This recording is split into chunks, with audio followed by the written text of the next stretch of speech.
सम्माननीय सभापति महोदय, पूज्य गुरुजी वृंद, उपस्थित अतिथिगण एवं मोर छोट बड़ भाई और भौणी मैंने मु पल्लवी प्रियदर्शनी पल्ले तृतीय श्रेणी छात्री।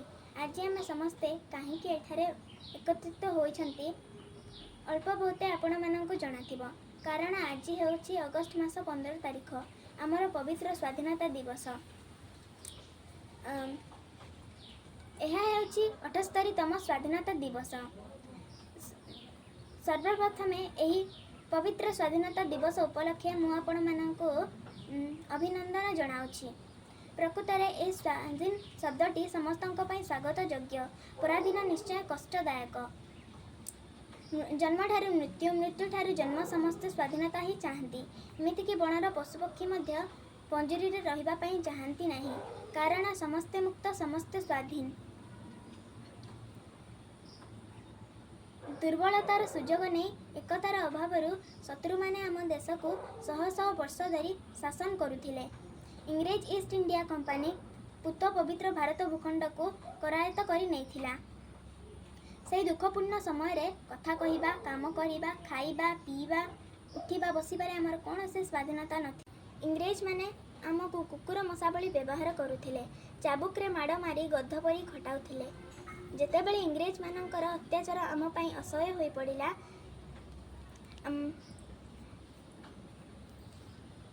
आम स्वाधीनता संग्रामी माने यार घोर विरोध करथिले। आम जातिर पिता महात्मा गांधी, आम सुयोग्य संतान बाजी राउत, जयराज गुरु, लक्ष्मण नायक, पंडित जवाहरलाल नेहरू, लाल बाल पाल, रानी लक्ष्मीबाई, सुभाष चंद्र बोस, गोपबंधु दास समस्ते इंग्रेज विरोध में स्वर उत्तोलन करथिले। महात्मा गांधी आह्वान रे सारा देश प्रकंपित हैला।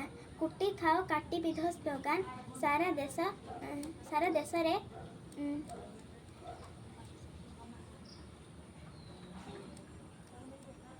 प्रकंपित हैला। सुभाष चंद्र बोस कहले मते रक्त दियो, मु तुमको स्वाधीनता देवी। धीरे धीरे सारा देश रे आंदोलन निया जलिला। कुटी खाओ काटी बिंध स्लोगान सारा देश रे प्रकंपित हैला। महात्मा गांधी आह्वान रे सारा देशवासी सही सत्य, अहिंसा, असहयोग आचरण इंग्रेज मानक उपरे घोर विरोध गभीर प्रभाव पकाइला।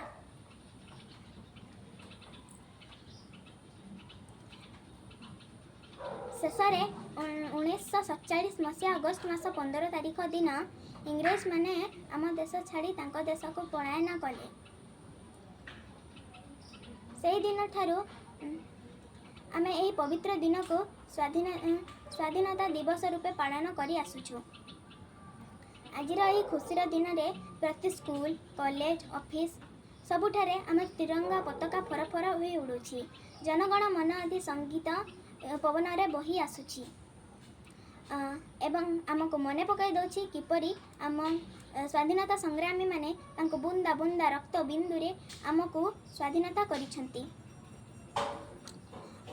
किंतु आपण माने समस्ते निज छाती ऊपर हाथ दे कहि परिबे कोन सेही वीर संतान मनकर आत्म बलिदान आज सफल होई पारिछि। आम भितर आज भी रहिछि एकतार अभाव। भाई सहित भाई पटु नाही। धर्म नारे आंदोलन चली। भोट मतदान समय रे इंग्रेज नेता माने आमको किणी नहीं। आमे निरपेक्ष भाव में मतदान भी करि पारु नाहंती। एमिति हेले पुणी थरे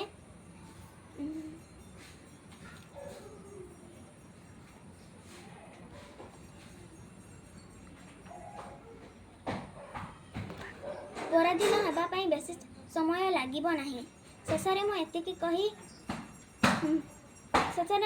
कहबा पई चाहिबी, हे मोर बंधुगण, आस हे त्रिरंगा पताका तले शपथ नेबा और अहिंसा पथरे चली आम देश को महान करी गढ़ा। एतिकी कही मु मोर वक्तव्य शेष करुछि। जय हिंद, जय भारत, धन्यवाद।